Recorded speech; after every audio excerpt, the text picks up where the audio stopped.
De quoi parle cette vidéo ? Du fait que l'Iran semble avoir craqué et d'une opération secrète de Donald Trump de 100 millions de barils de pétrole qui ont été volés sous le nez de quelqu'un, vous découvrirez de qui il s'agit, et de 25 milliards qui seront achetés en novembre. Ce matin, le président des États-Unis a annoncé l'annulation des frappes prévues contre l'Iran pour le soir. Après s'y être préparés, ils ont soudainement décidé d'annuler. Pourquoi ? Parce qu'un accord va être signé. Bon, on a déjà entendu ça plusieurs fois, mais à chaque fois on commence à se demander « et si cette fois c'était vrai ?» Et hier, un hélicoptère américain a été abattu dans le détroit d'Ormuz et les deux pays échangeaient des tirs de roquettes. Voilà, 48 heures se sont écoulées entre l'hélicoptère abattu et l'annonce prochaine de la date et du lieu de la signature. Franchement, on n'a jamais vu ça. Que s'est-il vraiment passé ? Qui a gagné ? Je vais tout de suite vous dire l'essentiel. Tout ce que vous voyez maintenant, c'est, ça concerne l'Iran, mais pas seulement l'Iran. Ça concerne novembre, les élections et le prix de l'essence à votre station-service. Je vais vous expliquer comment tout cela est lié. Vous en savez déjà une partie, et je vais vous expliquer le reste. Et pourquoi, en comprenant cette logique, vous comprendrez la politique américaine mieux que la moitié des experts de CNN. Franchement, ce n'est pas compliqué. Et avant de commencer, une promesse. À la fin, je vous raconterai une histoire sur 100 millions. Un baril de pétrole pris aux Iraniens à leur insu. Ce n'est pas une légende, c'est le président qui l'a dit. C'est passé sur Fox, déjà confirmé là-bas, et ainsi de suite. Je vais vous donner le nom de la personne qui, peut-être, a conçu tout cela. Et il n'a figuré dans aucun rapport en russe. J'ai vérifié.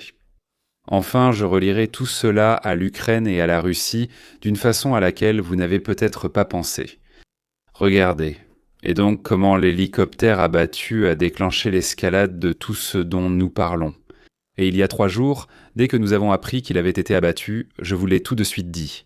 Les gars, cela va déclencher une escalade très intéressante. Commençons par les faits. Je distingue toujours faits et hypothèses. Faits, près du détroit d'Ormuz, un hélicoptère américain Apache a été abattu. C'est confirmé par le Pentagone, les agences occidentales, etc. Faits. En réponse, les militaires américains ont mené ce qu'ils ont officiellement appelé des frappes d'autodéfense. Il y avait là-dedans quelque chose de subtil. J'expliquerai plus tard. Ils n'ont pas frappé les villes, ni les quartiers résidentiels, mais des cibles militaires précises, des installations de défense aérienne iraniennes, des stations de contrôle au sol, des radars de surveillance près du détroit d'Ormuz. Autrement dit, tous les endroits que les Iraniens pensaient en être visés en représailles. Donc, ils ont simplement suivi. Si les Iraniens disaient « Eh bien, ils vont probablement frapper ici », eh bien, c'est justement ces endroits-là que nous avons frappés. Ici aussi, il y a une explication terriblement intéressante. Donc, faites attention au choix des cibles.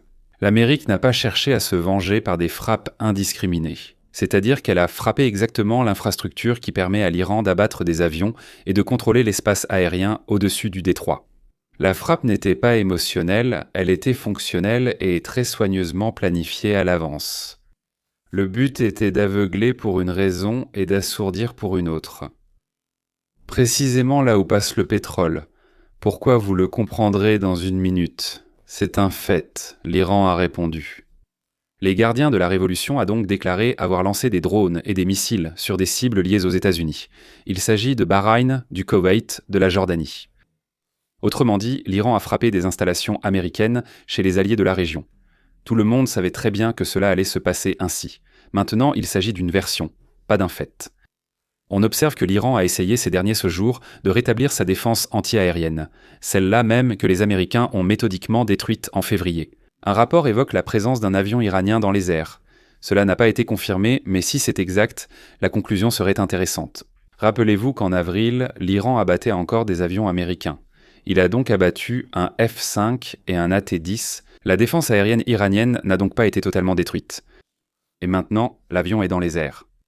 Qu'est-ce que cela signifie ? Cela signifie que quelque part dans des hangars fortifiés, dans des abris montagneux, là dans des grottes si vous voulez, l'Iran a conservé un certain nombre d'avions de combat. Et il peut, si nécessaire, les faire décoller. Première leçon du jour. L'Iran est battu, mais pas détruit. Souvenez-vous de cette phrase. Nous y reviendrons quand nous compterons qui a gagné, qui a perdu, et ainsi de suite. Maintenant, ils vont signer. Mais est-ce la tromperie de Trump ou celle de l'Iran ? Aujourd'hui, le président a écrit sur Truth Social. C'est littéralement ce qui suit, car c'est bien son texte direct. Négociation avec l'Iran. Les négociations avec l'Iran ont été portées au plus haut niveau de la direction iranienne. Il ne nous en a jamais parlé, n'est-ce pas? Et elles ont été approuvées. Et c'est pourquoi lui, Trump, annule les frappes prévues pour le soir. Et il a ajouté « L'heure et le lieu de la signature seront annoncés prochainement. » Eh bien, ça sonne comme s'il avait obtenu gain de cause, n'est-ce pas? Quel est le fait ici? C'est que le président des États-Unis l'a dit. Rien d'autre n'est un fait. Nous savons que Trump joue constamment à certains jeux, n'est-ce pas? Personne d'autre ne l'a dit, ni chez nous, ni chez eux. Alors, qu'est-ce qui n'existe pas en fait? Donc oui, c'est Trump qui l'a annoncé. Il n'y a pas d'accord, autrement dit, personne n'a divulgué le texte de l'accord. Aucune confirmation iranienne. Téhéran reste silencieux. Il n'y a pas de détails. Quand les journalistes ont demandé à nouveau « Qu'est-ce que cela signifie, la signature ?» Parce que qui va signer? Ce sera donc un ayatollah gravement malade. Qui? Eh bien, la réponse a été esquivée. Oui, il y a donc 3 explications possibles. Je vais analyser honnêtement les 3. Première version, tout est vrai. La direction iranienne est arrivée à maturité, la scission entre les factions. Si elle a été surmontée, alors nous sommes au seuil de la conclusion. D'une confrontation militaire, d'une guerre, n'est-ce pas? Deuxième version, c'est un jeu de Trump. Le président donne l'impression de réussir devant le public, annule les frappes, déclare la victoire, fait baisser le prix du pétrole. D'ailleurs, dès qu'il a écrit cela, le pétrole a immédiatement chuté. Le marché monte. À qui cela profite-t-il en ce moment? Eh bien, à celui qui se présente aux élections. Je ne vais pas prononcer son nom en vain. La troisième version, donc, c'est le jeu de l'Iran. Téhéran, fin d'être d'accord, gagne du temps pour rétablir sa défense anti-aérienne sous prétexte de négociations et sauver ce qui reste. Les Iraniens l'ont déjà fait plusieurs fois, non? Les Ukrainiens aussi avec la Russie à l'époque. À Minsk 1 et 2, ils l'ont reconnu depuis longtemps. D'abord, ce sont les Allemands qui l'ont dit, ensuite les Français l'ont confirmé, et maintenant ce sont les Ukrainiens eux-mêmes qui le disent. Honnêtement, eh bien pour le dire franchement, ils disaient « Oui, nous allons le faire, oui, nous l'avons fait, nous avons signé », mais en réalité, ils n'avaient aucune intention derrière tout ça. En vérité, ils ne le pensaient pas du tout. Conclusion honnête d'un observateur objectif. Aujourd'hui, nous ne savons pas quelle version est semble correcte. Quiconque affirme avec certitude en disant « c'est sûrement vrai » ou « c'est sûrement un mensonge » vous trompe lui-même et ne comprend rien. Eh bien, c'est ce que je pense.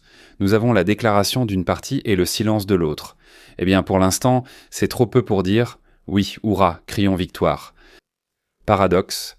Ce qui est encore plus fou, l'Amérique, en ce moment, s'en fiche presque complètement, que ce soit un vrai accord ou non. Bon, laissez-moi vous expliquer.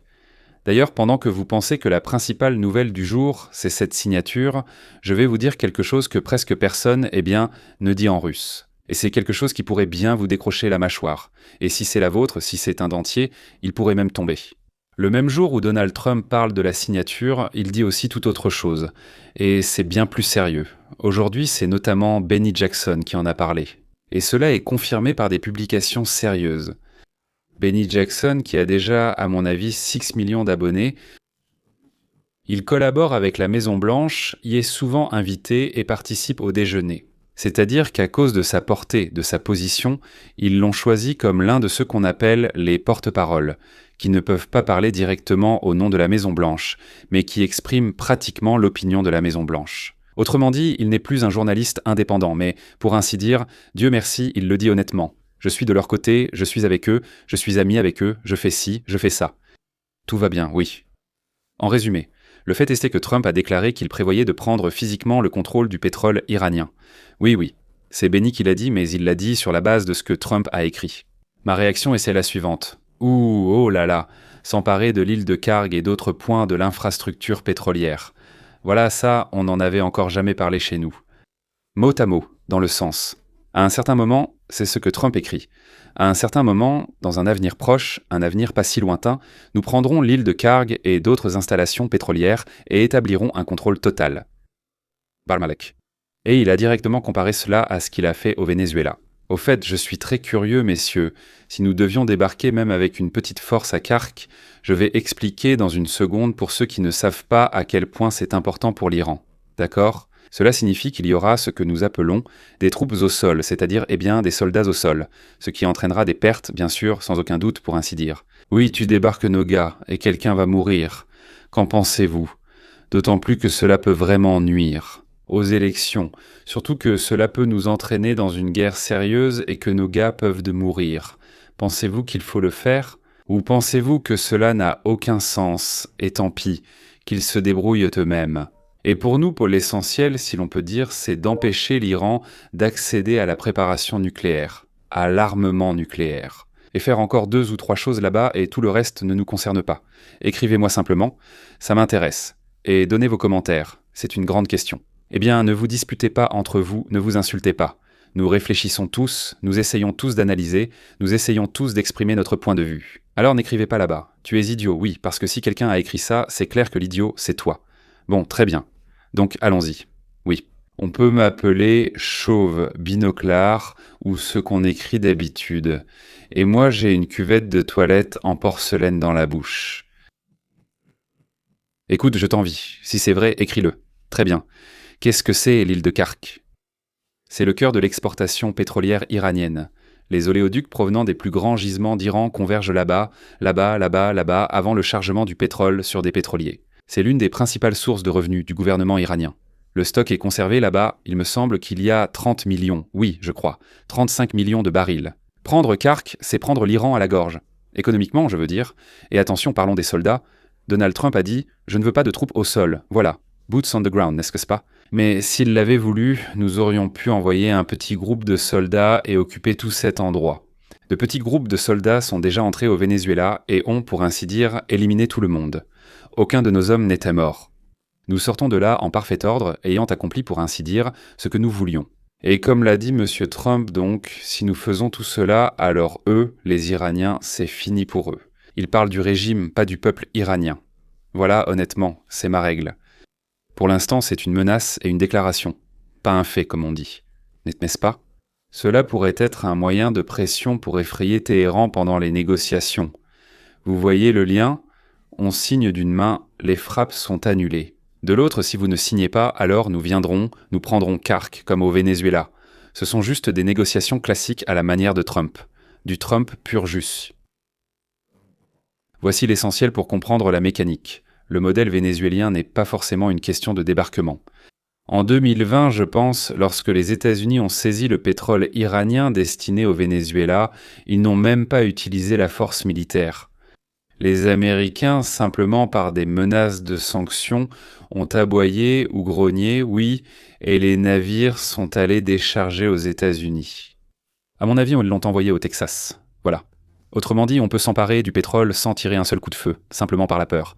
Oui, nous avons payé pour ce pétrole, pour que ce soit clair. Par la peur et par le contrôle, donc sans un seul coup de feu. Contrôle sur quoi? Sur l'assurance, sur la logistique, là-bas. Retenez bien cela. Dans quelques minutes, tout cela formera une image très claire. C'est ce que j'ai promis. Donc, continuons. Tout va s'assembler. Très bientôt. Voici les conditions de l'accord. On ignore à qui elles profitent ou à qui elles importent vraiment. Que sait-on exactement? Selon les fuites relayées par Axios, via Al Jazeera, via donc la télévision d'État iranienne. C'est la version issue des fuites, donc un document non signé. Mais les grandes lignes, je dirais, sont assez stables, parce que elles, sous une forme ou une autre, répètent à peu près la même chose. Donc la structure consiste à prolonger la trêve d'environ 60 jours. Que se passe-t-il pendant ces 60 jours? Donc des négociations sur les questions nucléaires ont lieu. Le détroit d'Ormuz est ouvert, sans droit de douane, pendant 60 jours, l'Iran enlève les mines qu'il a lui-même posées. Peut-être pourra-t-il les remettre plus tard, mais ce sera difficile. En échange, les États-Unis lèvent le blocus des ports et accordent un certain allègement des sanctions pour que l'Iran puisse vendre du pétrole. Le principe des Américains, c'est l'allègement en échange de l'exécution. Tu fais, tu reçois, tu fais, tu reçois. Pas d'avance. L'Iran a toujours exigé et continue. Il n'y a pas d'avance, c'est tout. Après 2 tromperies de l'Ukraine, plus personne ne fera confiance. C'est pareil pour l'Iran. Vous avez reçu des avances 2 fois, vous avez trompé et maintenant vous n'en recevrez plus. Sur la question nucléaire, l'Iran accepte un moratoire sur l'enrichissement. Les négociations nucléaires à MPL sont reportées. Ce qui est bon pour les États-Unis. La menace d'une grande guerre disparaît sans retrait, honteux des troupes. Le prix du pétrole baisse, l'essence devient moins chère. Le principe de l'exécution préalable est maintenu, pour ainsi dire, enfin, en quelque sorte, le levier est conservé. Oui, vous avez agi, nous avons répondu. Vous avez agi, nous avons répondu. Maintenant. Ce qui est bon pour le monde. 1/5 du pétrole mondial transite par le détroit d'Ormuz. Un détroit ouvert, c'est des prix de l'énergie stable, moins de risques de conflits mondiaux, de guerre mondiale, ce qui est un mauvais pour les États-Unis. En levant le blocus et en arrêtant la guerre, Donald Trump perd un levier sur le programme nucléaire, notent les responsables américains. L'Iran peut obtenir de l'argent et le détroit, et faire traîner indéfiniment la question nucléaire. J'ai des doutes, mais admettons, ce n'est pas bon pour le monde. 60 jours, c'est une pause, pas la paix. Cela peut repartir, cette fois avec la défense anti-aérienne rétablie. Eh bien, à cela, je répondrai ceci. Eh bien, on va le démolir à nouveau, parce qu'ils n'ont rien de nouveau qu'ils pourraient introduire et qui changerait la donne. Ni la Chine, ni la Russie n'ont ça. Nous l'avons. Israël aussi l'a. Voilà, c'est tout. Peut-être que l'OTAN en a un peu, mais bien sûr, ils y arriveront. Maintenant, qu'est-ce qui est bon pour l'Iran ? Le blocus étouffant est levé, l'exportation de pétrole reprend, leurs fonds sont débloqués et toutes les discussions sur le nucléaire sont repoussées. Ce dont ils rêvent, n'est-ce pas ? Maintenant, qu'est-ce qui est mauvais pour l'Iran ? En fait, ils signent une reconnaissance de défaite. Ils s'assoient à la table, non pas en tant que vainqueurs, mais comme des perdants à qui on permet de survivre. Et tout le monde le comprend. Alors, qui a gagné, vous demandez ? Qui a gagné ? N'est-ce pas ? Regardez la situation. Oui, absolument. En Russie et en Ukraine, on demandera « Alors, qui a gagné ?» On dirait que l'Iran a gagné, non ?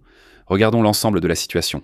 L'Iran s'est brisé, l'infrastructure est détruite, la défense anti-aérienne est anéantie. D'accord. À 90%, oui, l'économie est en ruine. Sur le territoire des États-Unis, rien n'a été détruit du tout. En Israël, certains bâtiments civils ont été endommagés par des frappes de drones. Ni les villes, ni l'armée.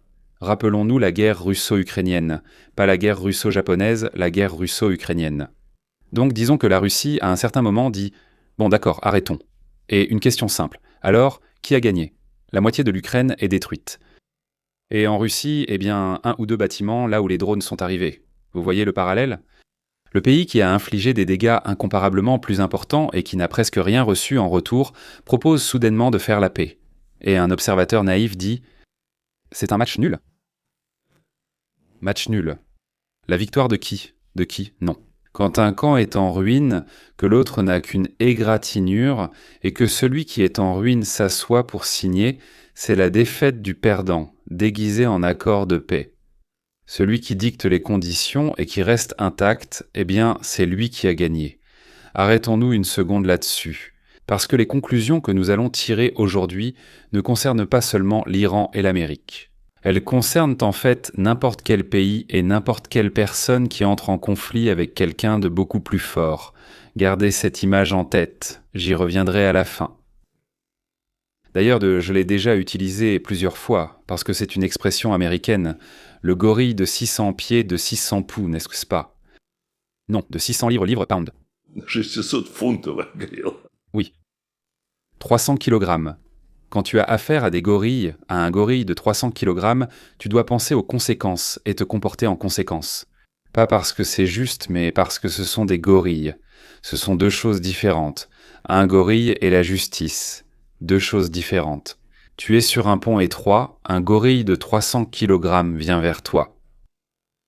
Cède-lui le passage. Voilà, c'est la principale leçon de vie de l'épisode d'aujourd'hui. Ce n'est pas une question de politique. Il s'agit de la façon dont le monde est fait. Il n'est pas fait comme nous le voudrions. Et c'est de là que vient la question principale. Pourquoi l'Amérique voudrait-elle un accord maintenant, alors qu'elle gagne déjà ? Il n'y a qu'une raison. Pour novembre. Tout tourne autour de novembre. Voici l'idée qui unit en fait tout le comportement de Washington. La seule chose qui intéresse vraiment le pouvoir américain en ce moment, ce sont les élections de novembre. Tout le reste, c'est du vent. C'est secondaire. L'enchaînement est implacable. Iran. Le prix du pétrole. Le prix de l'essence, l'inflation. L'humeur de l'électeur. Une chaîne courte et directe vers les résultats des élections. Un seul système, un seul flux de conscience. De quoi avons-nous besoin tout de suite ? Faire baisser le prix du pétrole. Pour que l'essence devienne moins chère, pour que l'indice d'inflation baisse, pour que l'électeur arrive à la station-service. Il souffle. Et il est allé voter, tranquillement. C'est pourquoi l'annulation des frappes. Voilà, on va signer, détroit ouvert, des outils pour une seule tâche. Calmer le marché. D'ici novembre, le préparer, et le calmer. Un vrai accord ou juste pour la forme, on s'en fout. C'est important que le pétrole soit parti à la baisse, pour que le pétrole baisse.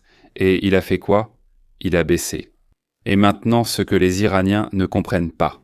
Ils pensent à d'autres présidents. Ils comptent que si les Américains quittent le détroit, nous pourrons à nouveau faire ce que nous voulons. Mes chers, c'est une erreur. Eh bien, vous vous trompez. Vous ne comprenez pas que Trump n'est pas un président ordinaire, et qu'après novembre, il aura des années et des années au moins les mains libres.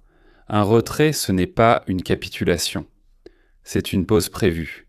Nous avons un calendrier, c'est une pause. Après novembre, Trump aura 1 an pour revenir sur toutes les questions non résolues. Sans la pression de l'électorat, il ne participe à aucune élection. Et le parti commencera, pour ainsi dire, à s'inquiéter environ 1 an avant les élections, 10 ou 11 mois avant les élections. Donc Trump aura exactement 1 an pour résoudre tous les problèmes. Vous vous souvenez de Kharek, n'est-ce pas? Et un petit groupe de soldats. Il envoie facilement un petit groupe de soldats là-bas. Un petit groupe, je ne sais pas, n'est-ce pas? C'était un rappel à Téhéran que, les gars, qu'est-ce que vous faites? La conversation n'est pas terminée. Nous avons seulement fait une pause sans nous retirer et pris le pétrole au bon moment, juste sous votre nez. Le marché était resté calme pour les élections. Et le règlement de compte? Vous voulez un règlement de compte? D'accord. Vous aurez votre règlement de compte. Plus tard. Quand plus tard? Quand ce sera le moment.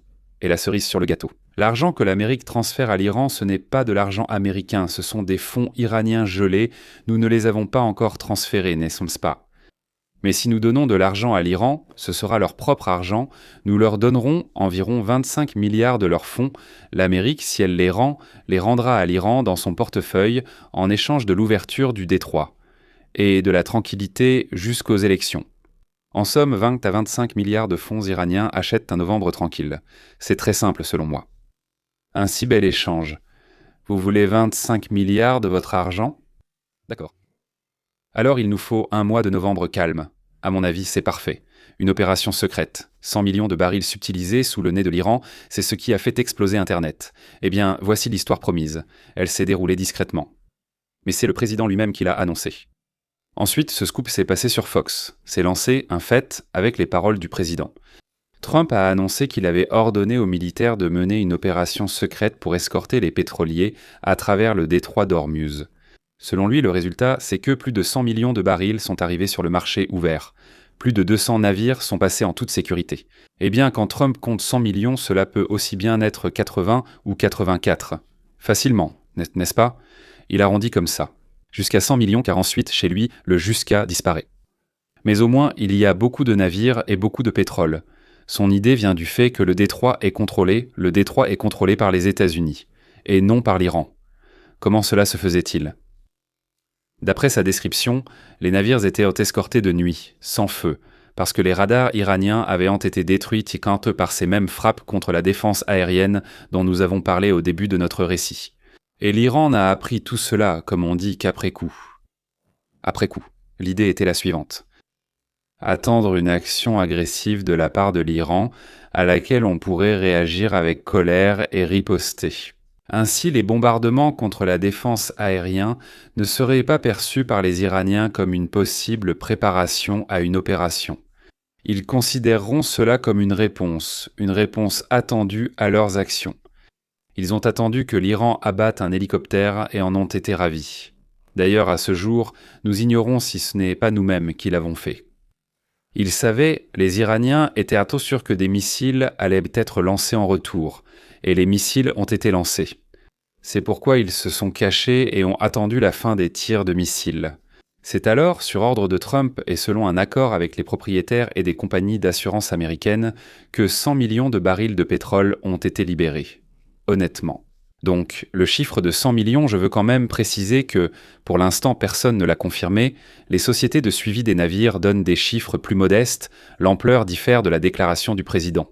Mais le fait que le transfert ait réellement eu lieu est confirmé par les analystes des grandes banques. Ils notent qu'il sort plus de pétrole par le détroit qu'il n'y paraît. Sur les pétroliers, ces transpondeurs ont été désactivés. Et maintenant, comme promis, le nom et des détails très intéressants de cette opération. Le mécanisme n'est pas purement militaire. À la base, il s'agit d'un partenariat public-privé dans le domaine de l'assurance.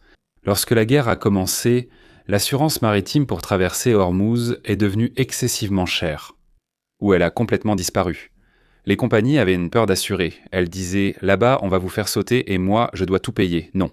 Et sans assurance, aucun pétrolier ne part. Et alors, Donald Trump a ordonné à la Société américaine de financement du développement, donc la DFC, de fournir une assurance contre les risques politiques et des garanties pour les navires dans le Golfe. Et la flotte escortait les pétroliers si nécessaire. C'est-à-dire que l'État a agi comme un soi-disant réassureur. Quelqu'un assure et l'État dit « si quelque chose vous arrive, alors nous vous remboursons vos dépenses ». Autrement dit, en dernière instance pour ainsi dire. Et le transport du pétrole était assuré par des transporteurs privés. Un nom qui n'était pas entre parenthèses en russe, mais sur Fox Business chez Maria, donc Bartiromo, Morning with Martha. Cette technique, ce sujet a été analysé par Vince Tizio. Il est président de la compagnie d'assurance Axis, qui assure les risques militaires, terroristes ou catastrophiques. Il raconte qu'il y a eu une opération conjointe entre leur compagnie d'assurance privée et le gouvernement américain pour évacuer le pétrole de la zone du Golfe. Qui a proposé en premier, je ne sais pas, les privés à l'État ou l'inverse. Les sources ouvertes ne le précisent pas directement, mais mon hypothèse est logique. C'était une proposition du capital privé. Les gars se sont réunis, l'argent n'arrive pas, on ne sait pas combien de temps ça va durer. Réfléchissons à ce que nous pouvons faire. Et ils ont trouvé une idée. Ils ont dit « il faudrait quelqu'un au cas où on aurait des problèmes pour nous rendre l'argent ». Ils sont donc allés voir l'État.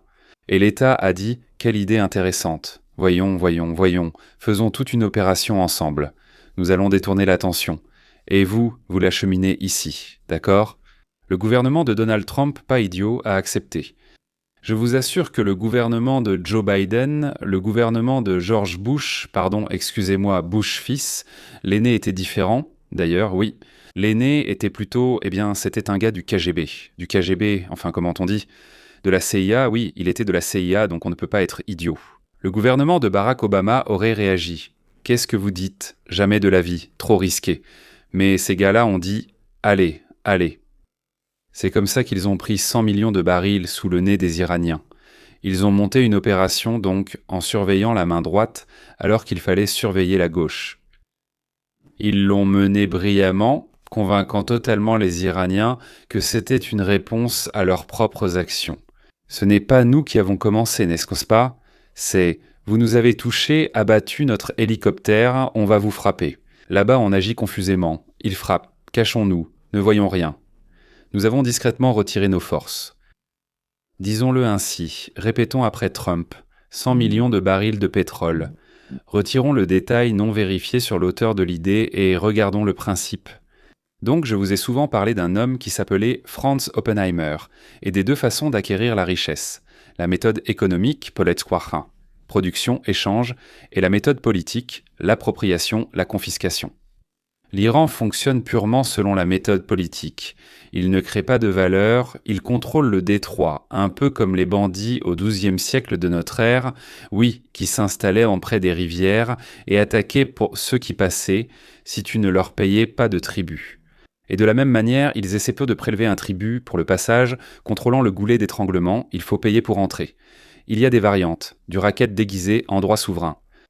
Et l'autre côté, elle a uni ses forces. La force de l'État dirigée non pas vers l'extorsion, mais vers la protection du passage libre, avec l'initiative des transporteurs et assureurs privés. La force a rendu au marché la possibilité de fonctionner, au lieu de le dépouiller. Je veux dire la force qui, pour le libre marché, a dégagé la route au nom de l'État. À qui ? L'État a soutenu là où le risque privé était inassurable, puis le capital privé est intervenu aussitôt.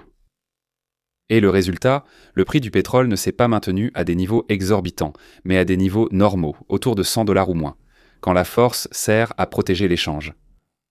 Tout le monde y gagne, sauf le racketteur. Mais quand la force sert au racket, comme c'est le cas pour l'Iran, tout le monde perd, y compris les racketteurs, y compris le racketteur, ce que nous voyons dans les ruines de l'économie iranienne. Notre philosophie résumée en un épisode.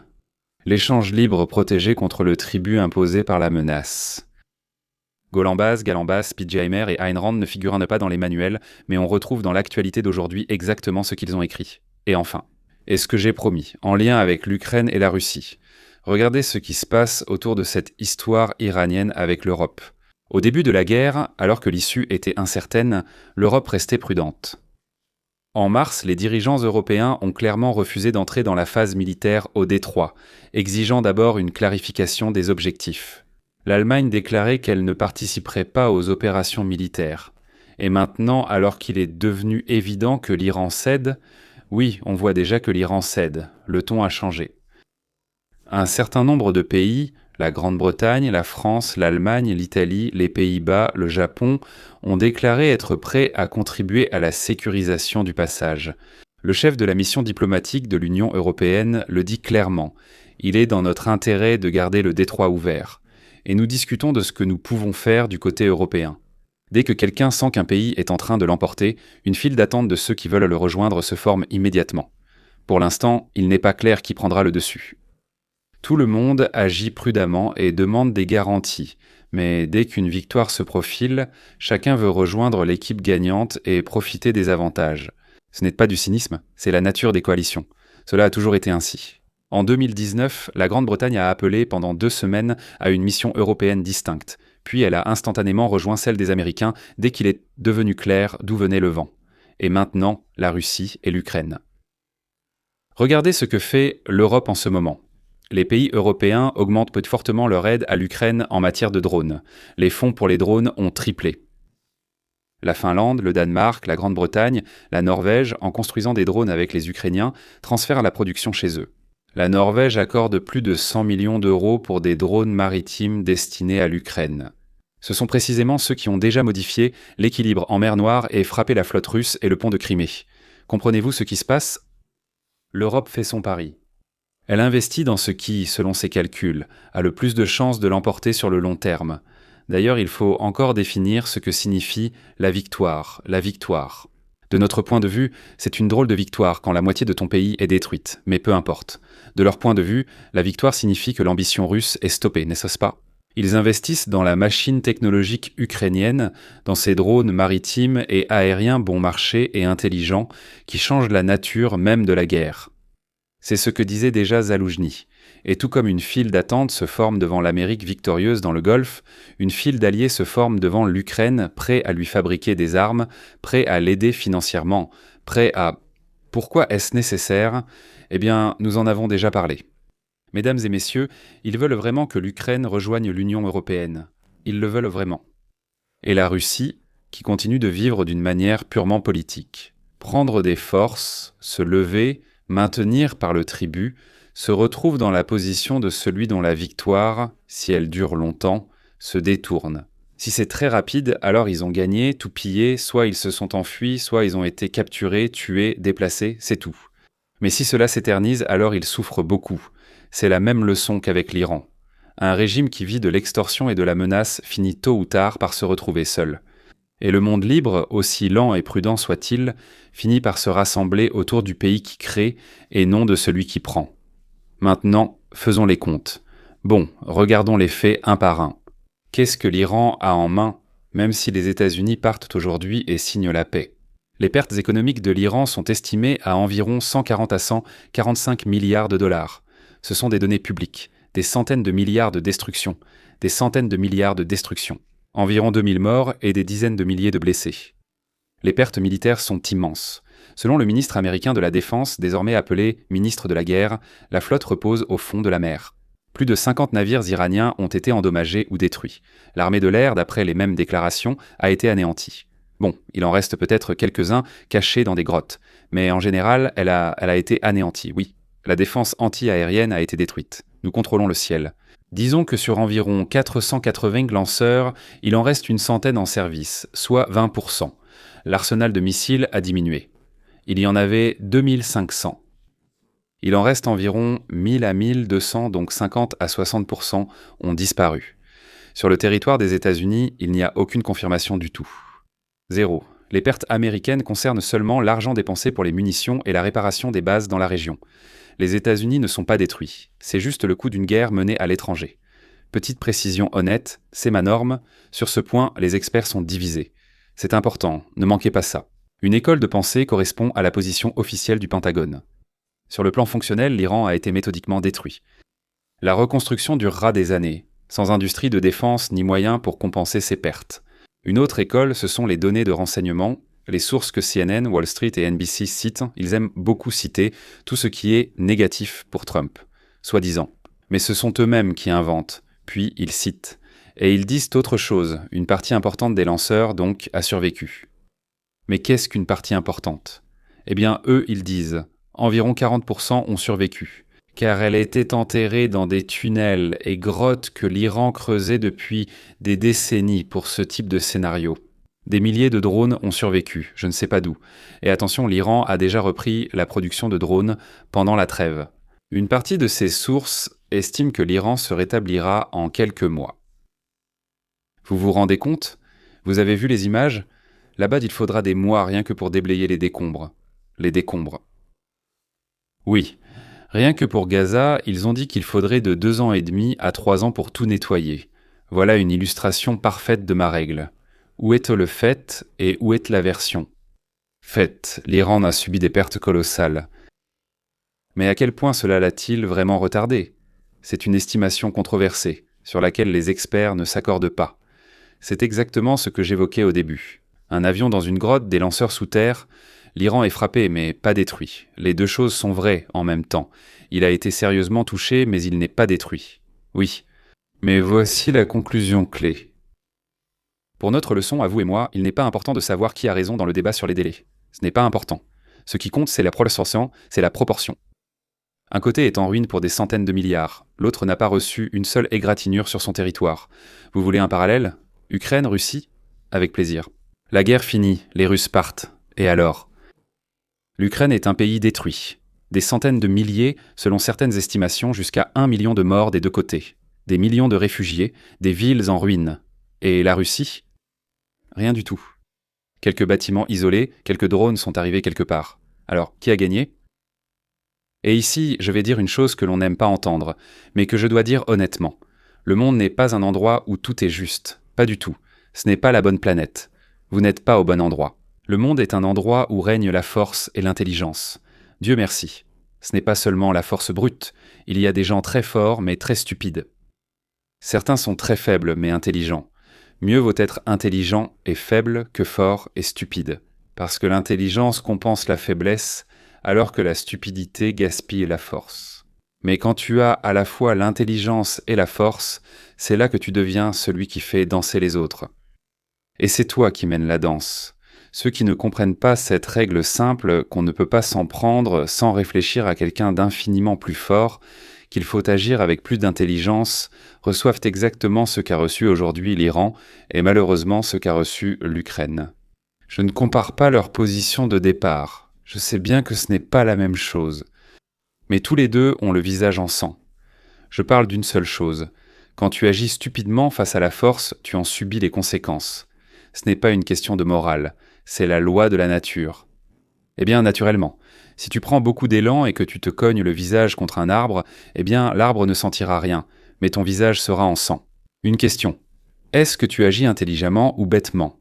Et que ce soit juste ou non, la nature ne demande pas. L'Iran a agi bêtement.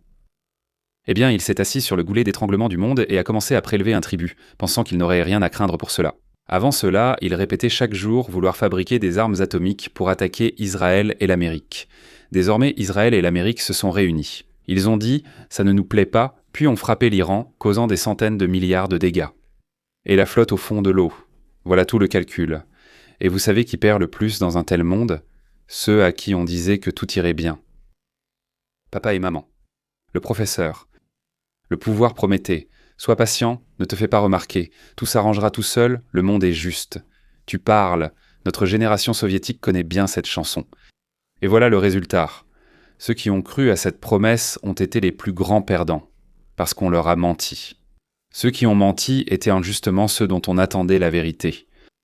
Et à qui tu fais confiance, c'est en fait le piège le plus amer. Ce n'est pas l'ennemi qui te désarme, mais celui qui dit « Ne t'inquiète pas, je vais prendre soin de toi, tout ira bien, ne t'en fais pas ». Le monde est juste. L'Iran nourrissait ses citoyens précisément de cette fable, celle de la grandeur, celle de la justice, mais cela les a menés à la ruine. Retenez bien cela.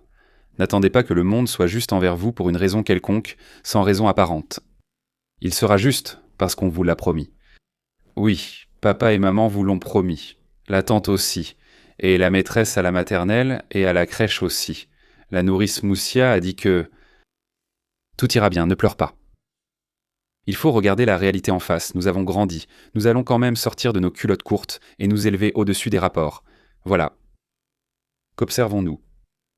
Les régimes qui vivent depuis des décennies par la menace, la coercition et le chantage atteignent une limite. Ce n'est pas l'agression extérieure, mais leur propre modèle. Téhéran, Moscou. Mais la liberté de passage, le commerce protégé, l'initiative privée, la technologie née de personnes libres. Tout cela fonctionne. Et ils attirent des alliés qui, autrement, s'en ficheraient, mais qui veulent peu ne profiter de cette technologie, de cette liberté et de cette opportunité. Ils veulent être du côté des gagnants. Et surtout, pourquoi ? Pourquoi tout cela, les gars ?